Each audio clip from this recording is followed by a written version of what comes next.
Hej, jag heter Paula och är 11 år och jag kommer från Sverige. Nu ska ni få se hur en dag i mitt liv kan se ut.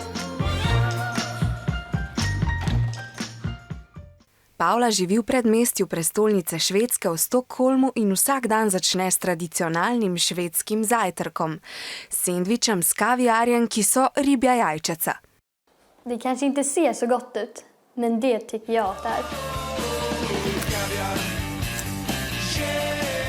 Paula mora na kolesu obvezno nositi čelado. Po zakonu jih morajo namreč nositi vsi švedski kolesarji, ki še niso stari 15 let. Det här är min skola. Häng på.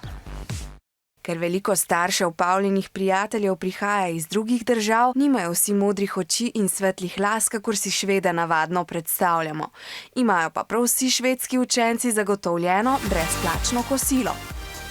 Ker Paulina starša veliko delata, je Paula velikokrat sama doma. Takrat si pripravi cimetove žemljice. Vi har till och med ett ord för när vi tar en paus och käkar bullar. Fika.